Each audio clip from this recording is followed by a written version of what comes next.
Likewise, likewise. I hope my voice is clear and everything is fine. Yeah, your voice is clear. Maybe you just need to make yourself center to the screen. Little bit. Okay. I think it will be good. To the left or to the right? Yeah, now it's perfect. Now it's perfect. So with formal t-shirt, is it okay? Or you want me to have a, I because don't I'm in a have casual one. Okay. anything is okay, but I will be always on Yeah. court. Sometimes I also will get bored and come on normal t-shirts. Good. Thanks for doing this. It's so pleasure to have it. Are you in India now or? Right now I'm in India. So Okay. it is very last night I had 9 o'clock because ours is cancelled last week. Then I got to put this Sunday. Okay. So next week I have I don't know if you know Mahesh Bigala. Yeah, he's from. I met him once in. I think he's through TRS party also. TRS, yeah, is one of my good friends. So next week I'm doing on Manabadi, Manavuru Manabadi. Yeah. I think he remembers me. When he came to Australia, I was with him. When Kavita also she has come. Yeah. I sent your picture to him saying that today I'm doing his interview, and he didn't respond yesterday. He was busy. Maybe he didn't respond. Yeah. No, he's known. I think we have 3 more minutes. Just I'll give you a quick overview. So it will start with your introduction. I'll introduce and then we will get into the questions. This is the first time in Australia. So I want you to give a little bit overview about where you are from and all those kinds of stuff. And then we will discuss more about this counselor because I've done recently one in UK. So whoever achieves something, that is what I wanted to bring. That 30 minutes I wanted to discuss with people and see if they can inspire other people, right? Most of the people don't come into politics. So anyone who comes into this, I'll ping them personally and then bring them on board. Which is really good on you. Basically, we wanted to motivate people to come into political system and have a voice for our community. So you call Indo-Australian or how you call? What for people here? So, yeah, we call citizens of US is Indo-American, right? Yeah, but here we call them as Indian origin, or you can call them as Indo-Australian is fine because if that's the slang, you can pick up that. That should not be a problem. Yeah. Lalesh, are you ready? Yes, sir. I'm ready. Okay, inka 2 minutes undi. Just I'll give a thumbs and then correct 7:30 sharp we'll start. Okay. Yeah. You're mostly doing. Sorry. Okay, I'll tell you. Then you start and then we'll switch off the call. Okay. Then 10 seconds you can do and then we'll start. Yeah, you were telling something, Srini? I'm just. I just wanted to find out. Is this more of comfortably speaking in English itself, or okay to English, mix and match? English I would prefer because there will be North Indians as well, right? So we don't want to be specific to language for regional language. I want to make it more global, even US and in your Australian community also you can share so that it will be easy.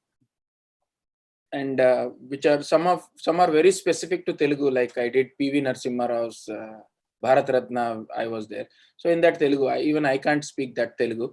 And anchoring itself is new for me. So I was learning every time what I do mistake, then I keep on changing. So maybe now very soon we'll change the editing story, but everything is probably if you touch that, then you have to invest money. I don't want to do that. Once you anything money, with this, anything you come into money, then it becomes commercial. I don't want to make this as a commercial. Just it's only for our passion. Let's make it simple. And good. I'm doing a simple edit, and I'll keep that. Really good. Good initiative, actually. Yeah, I got to read about Australia today. So I was just thinking what is the council it does and all those kinds of stuff because it is very new to me. Yeah. So you have more organizations as well, Srini, like US ATA, like that. We are not called as ATA or anything, NATA or ATA, but we'll have more of state-based organizations, and because the population is migrant community is not that big when they've started, but now we picked up because of US keeping a lot of restrictions. Or else still, so anyway, in our interview, if you're asking, I'll tell you that 2007 till that time we don't have too much population. It's one. Sure. I think it is 7:30. Lalesh, are we ready? Yes, sir. Ready. 1 minute. Let me keep things ready. Okay, you'll count 10 and then we are ready. Okay. Yeah. Ready, sir? Ready. 10, 9, 8, 7, 6, 5, 4, 3, 2, 1, go. Welcome to Mana TV and TV5. You are watching Insight with Praveen Puram live from Atlanta. As you all know, this is an exclusive show which brings about NRI community, their achievements, leadership, and any support which NRI requires. In those grounds, today we have an esteemed guest, Mr. Srini Pillamari. Not only being migrated from India to Australia on a work base, but being into politics is all total different. So our esteemed guest is a councillor for Huntsfordshire Council from Australia.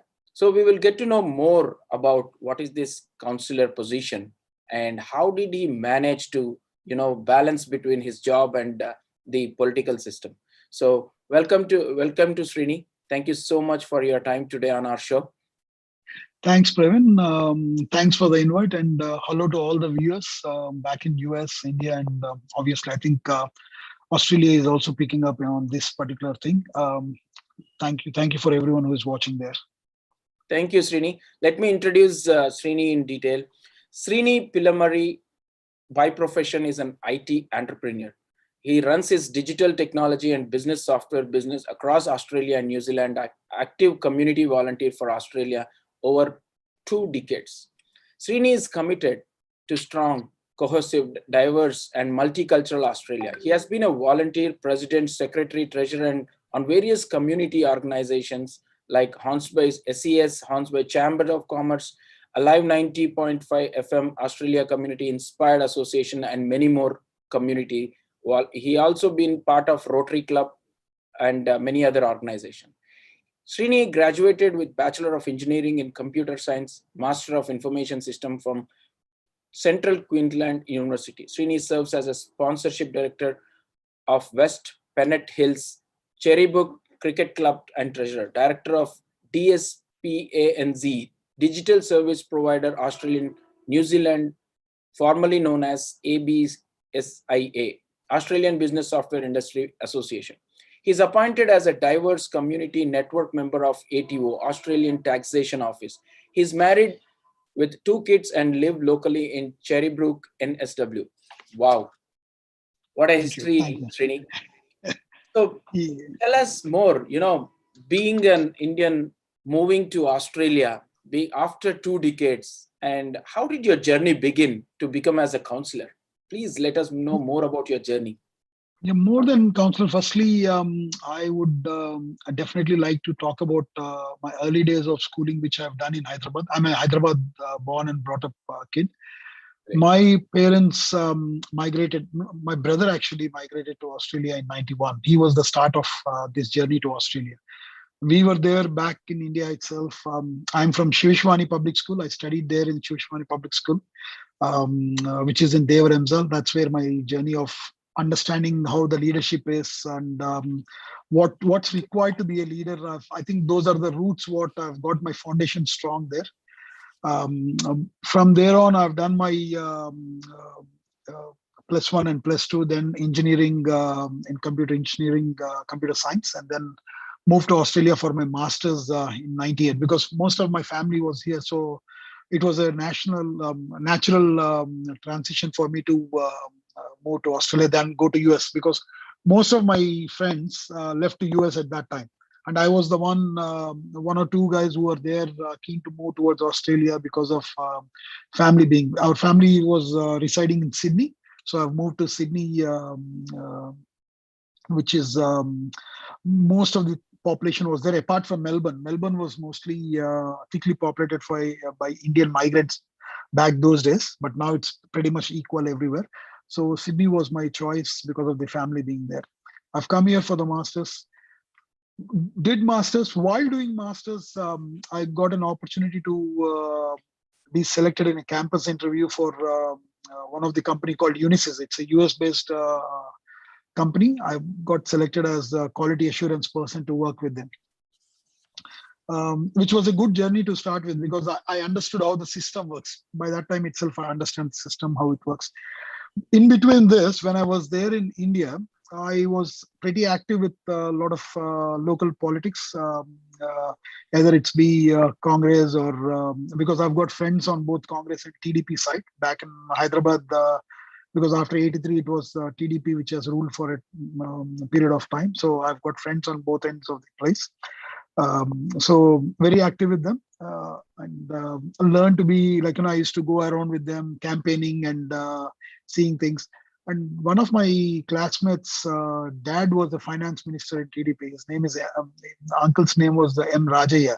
He passed away recently, but his story was inspiring to me because he was a high court lawyer and he was a judge as well at that time. And I used to hang around because we were 4 or 5 friends. My friend's name is Ravi, and we all used to hang around there. So that's when I used to see him, how he used to talk to people and understand. That helped me a bit. Like, while you're learning leadership things, you see this sort of personalities and feel, oh, wow, it's good that we can also do it. Though you have someone in your family who was at a mayor level, at a corporate level and everything. But when you see somebody at a finance minister level, you'll know how the leadership is, what sort of decision making happens. Though it was glimpse of it for me, but still that stuck in my mind for a long time. Glad to And hear, Srini. Glad to hear. thank you. I Yeah. feel that, now I understood you already have a vision of, being into politics and, especially the surroundings where you grow, that impacts a lot. Oh, So 100%. exactly. So Srini, first of all, congratulations for being a counselor. Did you Mhm. ever thought of being into politics before coming to Australia, or it happened just like that? No, I had that back of my mind that I should give back to the community. If I was in India, even I would have done the same thing. And being in Australia, also that zeal did not Right. lost in my personality. It was always there. So when I came to Australia in '98, I was looking at quite a few activities of which government, what are their policies, because having this background in India to see the two parties at a state level and at a central level, I always understood that, okay, we should always align towards the policies and agendas of the government, which really make sense to the community. And that's where always there is a long-term economic growth. So I landed, and within no time, I was able to analyze myself that I belong to one side of the party right now, which the party which I am is a liberal party, and Mhm. their views, their agendas, their focus, and their but predominantly their vision. That's what helped me a lot. And here in '99, when I've come, see, because having that background in India to go for all these campaignings and speeches and all this, I went and attended one of the immigration ministers' campaign, which happened nearby to my uni. And his name is Philip Rodak. He was a immigration minister back then. So whoever has migrated in '98 to 2000, they all know who is he. And so he gave a speech saying that it's important to have skilled migration to Australia because they bring in a lot of strong economy to the country, and small we all come with some skill set where we get into the job market, we be a very good taxpayers, then we become entrepreneurs, like the entrepreneurship what I've got I learned it from it's there in the DNA, so I've learned it through that. But still I wanted to be an entrepreneur, and I've been doing that. And that speech has attracted me, where he said skilled migration will always have opportunity to take country to the next level with the economic growth, financial management, good governance, and all that.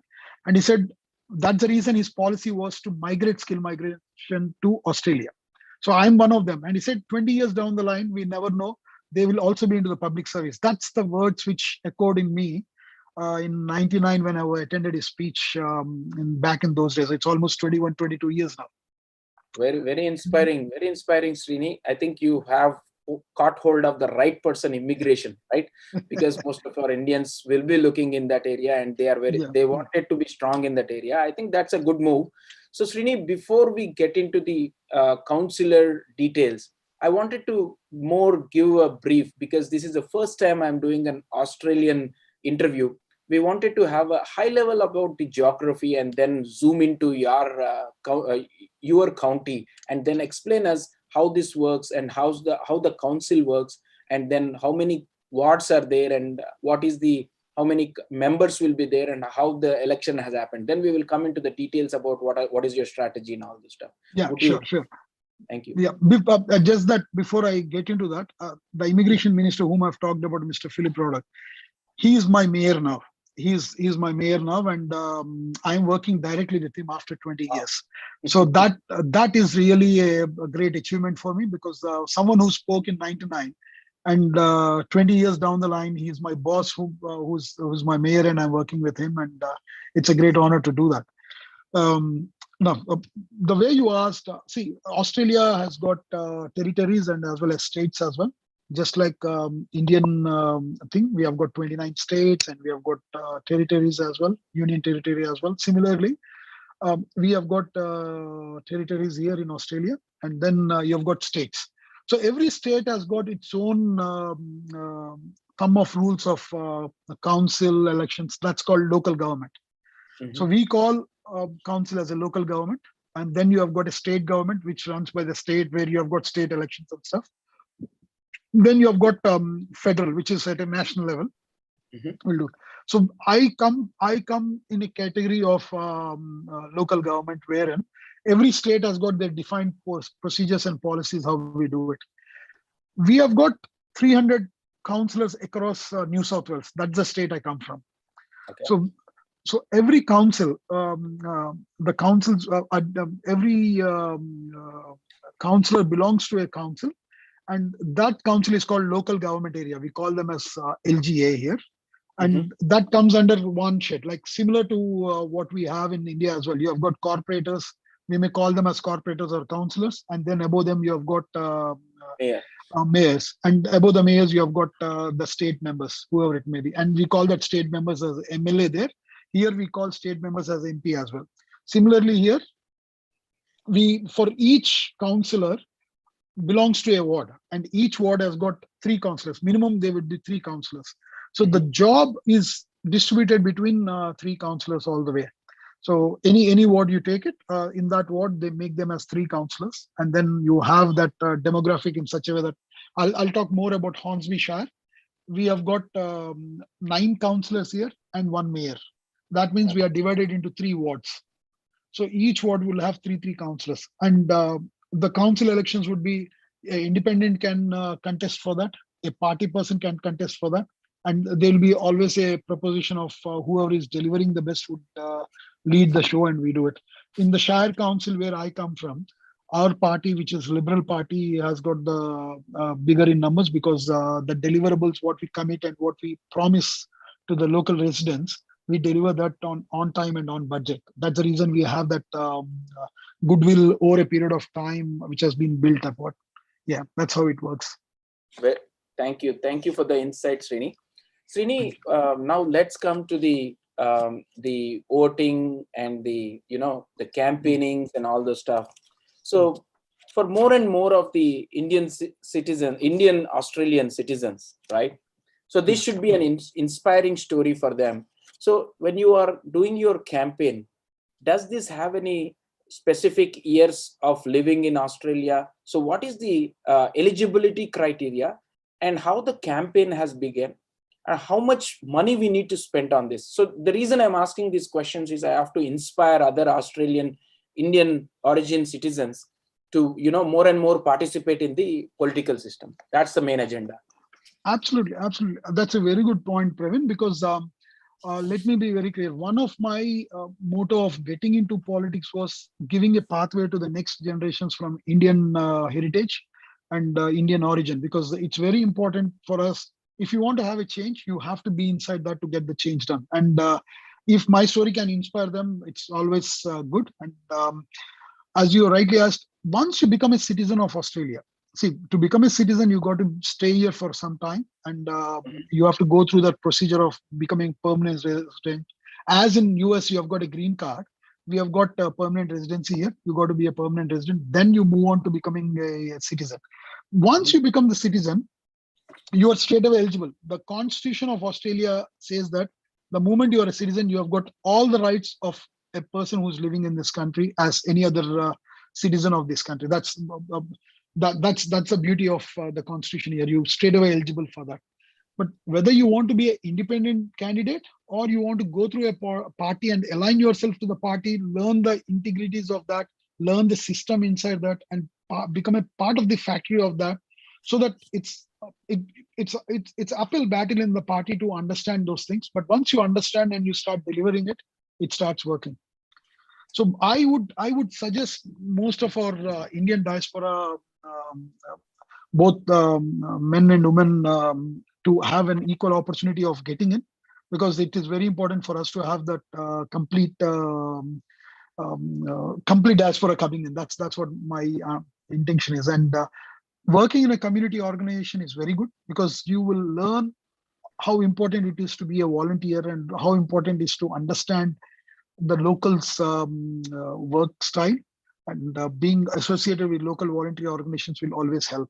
It's good to be with your heritage one, which will give you that push to understand what you are, because it's a school of thought, you have it there. But once you are into the local volunteer organizations, that will give you a different, complete different exposure to your personality, to understand and get to learn more things about the history. So that's what I did. And I don't say I'm still successful. This is my first step, which it's like, tip of the iceberg. That's all. And what all has gone through underneath that. So this 20 years is all the things which have gone through up and downs. And because we have to balance out our family, our job, or we have to have our own home. And we get into all that, because you being first migrant, you need to establish your roots strong.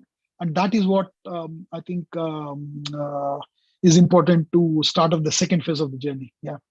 Absolutely, Srini. I think that's an inspiring journey too. And it is very tough. It's not so easy to come to this position. So regarding the campaign and the support and the financial, so how do you tell the aspirants?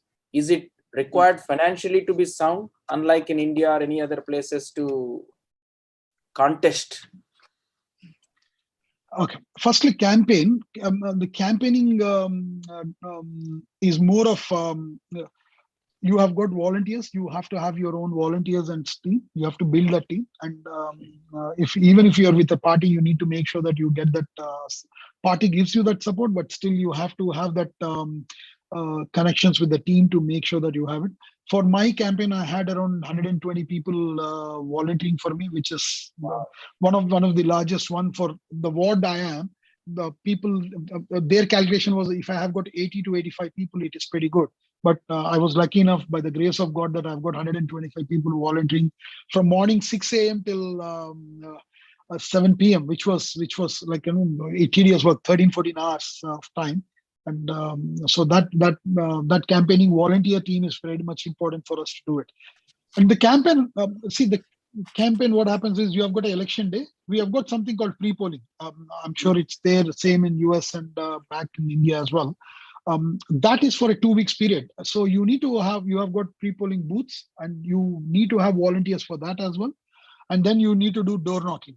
And I think globally, wherever, if you want to be a good executor or a good person who can deliver things, you got to do a door knocking. So you need to go and touch base with every resident where you live. So in my electorate, I've got around 9,000 plus houses. I with my wife, we door knock, and the other volunteers, key volunteers, I was able to door knock almost around 5,000 houses. And we went to each and every house. We have spoken to them. So it's a journey. So you walk in, walk out. And I made some videos I'll definitely share across with you later on. So that's pretty much of the camping part. Financially, you don't need too much of finance, but what you need is you do fundraising activities, because if you have got money, you can fund your election by yourself. But most of the parties here and most of the candidates who have nominated, they go through this fundraising activity. So they invite friends and families and some of the dignitaries and known personalities. Like, in my functions, I've got my local and federal MPs coming over, and then I've got some ministers coming over and supporting me at that time, including premier. Like back in India we say chief minister. We have got premier here, so premier was there to support, and I come from the same electorate as the premier one. So we had those support. His name is Dominic Perite. So and I've got my treasurer Matt Keen who was there to support me. So those are the ones who are there to get me through. And one of the key person who was always behind to do those, or we have got a national member of parliament, we have got a federal member of parliament. His name is Julian Leeser. He has traveled to India as well. You can Google his name. You'll get the whole history of him. He's pretty good. He's the one who helped me out with the whole campaigning stuff and everything. Financially, we to answer your question straight, we don't need too much of finance. We need a attitude, positivity, and make sure that you are able to do it. Present that to the people around, and I think you will be there. Very great to hear, Srini. I think this is a great experience, and also the viewers can understand the depth of what all we need, right? It's a great story to listen from you. And absolutely, you met the chief minister and many other national and federal leaders as well. It's a great experience to you, Srini. And especially having 100 plus volunteer, I think you are blessed. Definitely, I would say getting 100%. those volunteers is very important. And more than all, how was your family support? Family was good because they know that I was into this journey. Because my grandparents are into this, and but my generation, my dad and my brothers and they were not keen into political side, and but I went to it. So my mom was initially hesitant. She was like, "Why do we need all this?" Because it's not the same thing. See, she has seen my her father-in-law and father-in-law's father say losing money in politics back in India. She was like, what is it? What is that you're trying to do? Go there and do it. You just 20 years is not that big and of a journey. I don't think you should be jumping in. But when something is destined, we can't change it. And I have a passion. I think if I don't do this, I think I lose my life. Rather, I do this and leave my life. I think you're right, Srini. Passion is very important. More than anything else, your passion drives your goals and vision.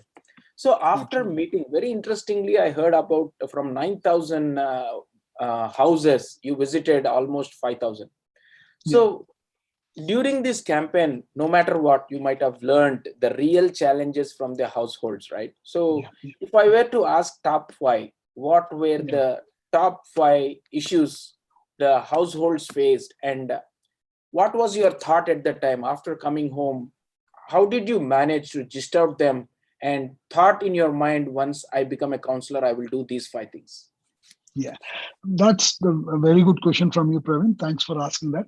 See, while I was doing door knock, we have got different ethnicities, people living here. We have got from Indian ethnicity, we have got from Iraqi, we have got Lebanese, we have got Australian ones, and because we are all Australians, we can't differentiate on that. But the ethnicity where we come from, the heritage where we come from, has a different cultural side of activities which we have to preserve. When I was doing door knocking, a couple of early days of challenges. What I faced was Tamil community wanted a language school in the electorate where I live in, and that there was because we have got a good Tamil community here, good size of population here, and both Sri Lankan Tamils and Indian Tamils, but their language school is slightly different. So they requested me to have a language school to be established in this electorate, which I said, yes, that is achievable because as a community person, while I was working in my community as a volunteer, I know how it works. So I said, yes, I can tick this box straight away, which is not that hard, but still you need to put your effort into that. See, all this needs an effort of communicating, talking to them. So that is what the council role is. You are like a bridge between your residents and the council or their problems to address them. And I thought, yes, I can address that problem. So the moment I was into that and I got elected, I ticked that box by getting them that language school started. So that's one thing which I've promised, and I was able to deliver that in my early days, which did not require my counselor powers there. It was more of a coordination thing. But this happened only because of the door knocking, what I have done. Then I had to, I met a lot of people because I play a lot of sports here. I play cricket, I play soccer, like in football and stuff here, and we have got rugby here. I was part of the rugby team as well. So the sporting community is a community where you have got sports facilities, but not to the facilities what they want. Like, they want to have the outdoor gyms, or they want to have more facility, like, a room, or a where they can meet together, a clubhouse sort of thing. So those sort of activities they wanted me to support them with. And then I thought, yes, it's a voice for them to be as a sports facilitator, which can be done. And I was able to start and do that. So I took that as one of my agenda point to support them. Then you have got a lot of young families which have come into this particular electorate, because there are the place where I'm elected now. It has got a generation where it has got a retirement families, and the new migrant families are moving here because of having a good school, good. It's a bushland shire where it's a lot of green area is there. People love to live here, so they come and buy properties here. And so for them, younger families, you need to have some outing. You can't always sit at home, or go for a sport thing. Even you still want to have some outing facilities, like park facilities. If you have got a kids of 2 years old or 3 years old, their engagement is slightly different from what we have. So I took up that as one more agenda, like looking after the younger families and supporting them. So I was able to deliver that. More importantly, I made sure, see, because as a migrant community and we are coming from a different ethnicity, our thinking of how we have to preserve history of the local is very different to what we from the background what we come from. So you need to first understand how you preserve the history which is here, because I may come with my own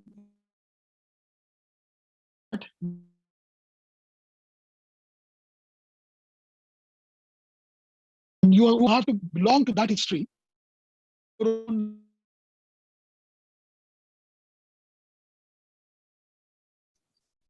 Did I lose you, Srini?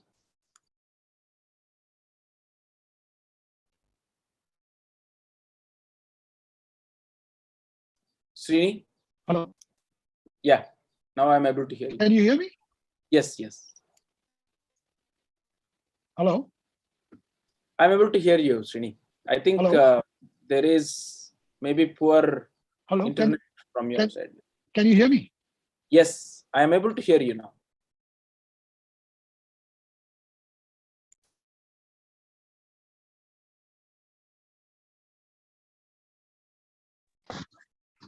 Hello. Yes, Srini. Now it's clear. Can you hear me? Oh, good, yes. Good. I'm not sure where I stopped it. So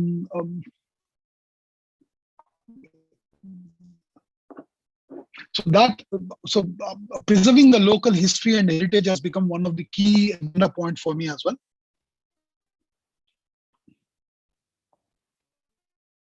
Hello? Yes, Rini. Yeah.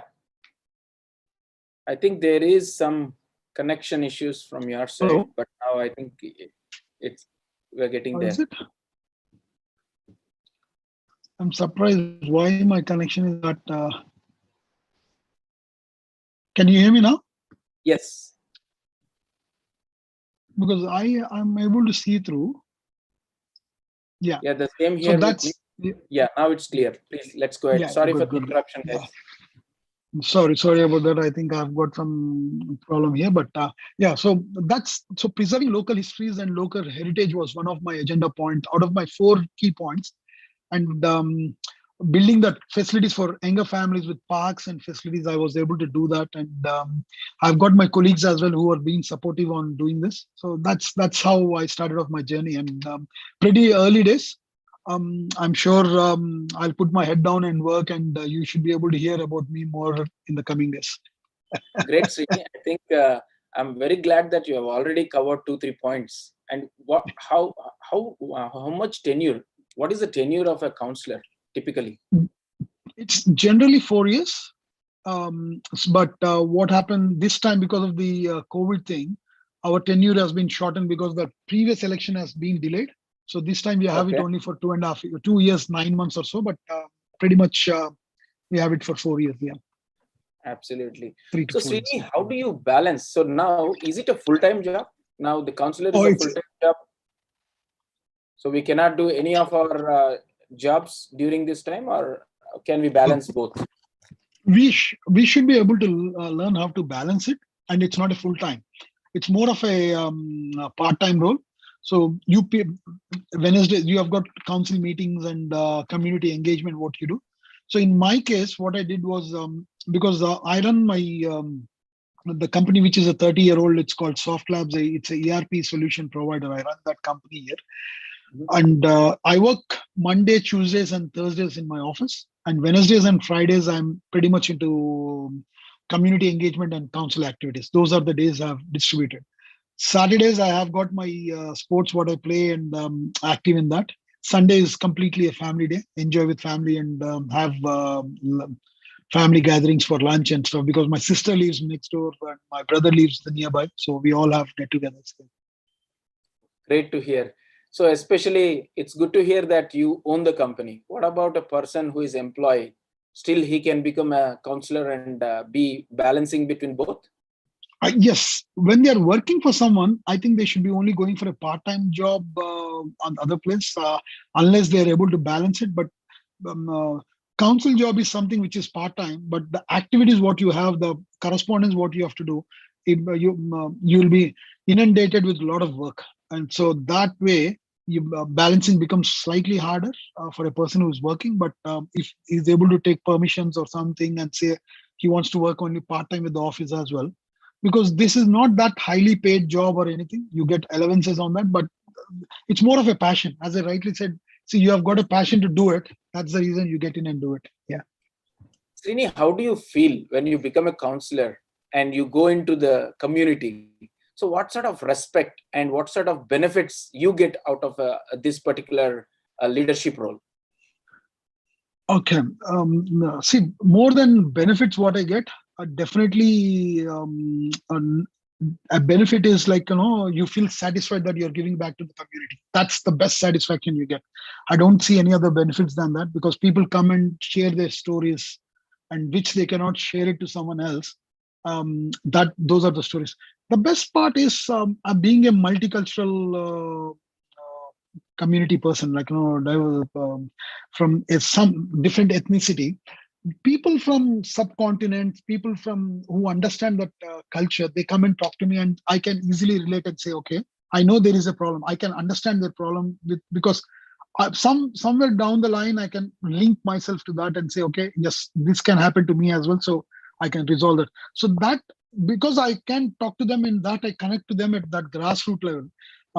The respect changes, and so that's where I feel I've been blessed to have been in this council role, and that's exactly what is happening. But with our own community where I come from, Indian community, when I go there, people used to come and take pictures with me, because I did a walk for farmers, 450 kilometers. I walked from one place to other place, once Sydney to Canberra. At that time, people started recognizing me that I'm here to do something for the community, and that's how people do come and take pictures and all that. That's like, that makes you feel, oh, we have done something. But the responsibility because of that grows in Gross, multiple folds. absolutely, Yeah, absolutely, Srini. I was expecting this answer, because you feel so happy. It's worth of doing that, and especially. And I was also about to ask your walk for the farmers. I was just going through your profile, and I found this walk for the farmers is very interesting. And hats off to you, because you walking for 300 plus miles in a other country, it's not so easy. So what is the reason behind this walk for the farmers? Can you please elaborate? Yeah, this walk, see, generally fundraisings and so there was a drought. We have farmers have been affected by drought in 2018, and idea was to bring some awareness to the community where we come from, because definitely most of us feel like giving back to the community. But what we do is, I'm not saying 100% we are doing wrong or right. We always get connected back to where we come from, rather than connecting to the place where we are there. And we feel that, okay, we are here, we are working, we are paying taxpayers, and we are paying taxes, so that job is done. But that's not the case. What you're earning, you're paying the tax. But the additional thing is, if you don't seed the plant here, that plant doesn't go for the next generations. And for that reason, we have to bring that awareness to the community. And I thought the best way of doing that is to walk and integrate and be cohesive with both local communities, as well as even bring our community onto the same page, saying that we are on this side as well and we respect the local farmers. And while I did that walk, it's a 10-day walk I did for that 400 kilometers. And every day I used to sleep with locals there. And I did it with a couple of other of my colleagues who have walked with us. And kudos to them as well. They have walked. Um, uh, every place where we slept, we used to eat with them, whatever they have. We used to enjoy with them. We used to talk to them. Then we did raise funds for them, and we donated the funds to them. So that was a fantastic. I think I will cherish that till the last moment of my life, last breath of my life, for sure. Absolutely. I think it's a great thought. I think you should do some videos and put it in the internet so that people will know why you have done walk for the farmers. And Sure. second thing, Srini, in the interest of time, we have already crossed 30 minutes, but I just wanted to close few of the items. I would like to ask you, how do you think the NRIs being in Australia, are they actively participating in the political system? Because from the American standpoint, I see only 20% vote, are an approximate number I'm saying, and the participants in the political system is very weak. And I know that it is picking up right now. How about Australia? What is the situation there? Yeah, firstly, see, if people want to see my videos, they can go on to my website, srinipilamari.com.au, or my Facebook account as well. When you type Srini Pilamari, you get all the details about all the walks and everything, what I've done. See, Australian population is still a baby. We are still a baby in Australia. We don't have that volume of migrants happening, because only it has started in 2007. We have got big number of volume of migrants coming as students, and then they are trying to settle down their life here as a permanent resident. Then they get into the job, then they buy a property, then they get into citizenship. So there is a phase of time. So everyone goes through that 30 years of phase of time, and then they think about getting in the political arena, because there's no point in getting into that when you don't understand the whole dynamics of how it works. And that's where we have got a gap from the first generation migrant. But second generations who are born here, brought up here, they are all pretty much active and started getting into it. I'm sure in next 10 years time, you will see a lot of migrants, and especially from subcontinent, what we are from, you will see a lot of people getting into politics. Even now we have got opportunities do come, but see, you need to get into the party. You have to serve to the party. Then only you'll raise the cadre, and then based on that cadre, you'll say, okay, I can go as a councillor, I can go as a mayor, I can go as a what you call a member of parliament. That's how it happens. So we're in the early stages, and baby steps have been taken. And I think the best is yet to follow. Absolutely. Srini, my also contribution through this interviews is only motivating people. The reason I'm picking you, whoever is successful in the political system or whoever running for any of the offices, I just wanted to bring them onto the show, especially benefit all the NRIs and also motivate them to be part of the political system. We should have the voice in any country we live for our future generations. So absolutely, you did the right thing, I think. And the last question would be, what is your ultimate goal as a community leader and a political leader? What do you want to achieve?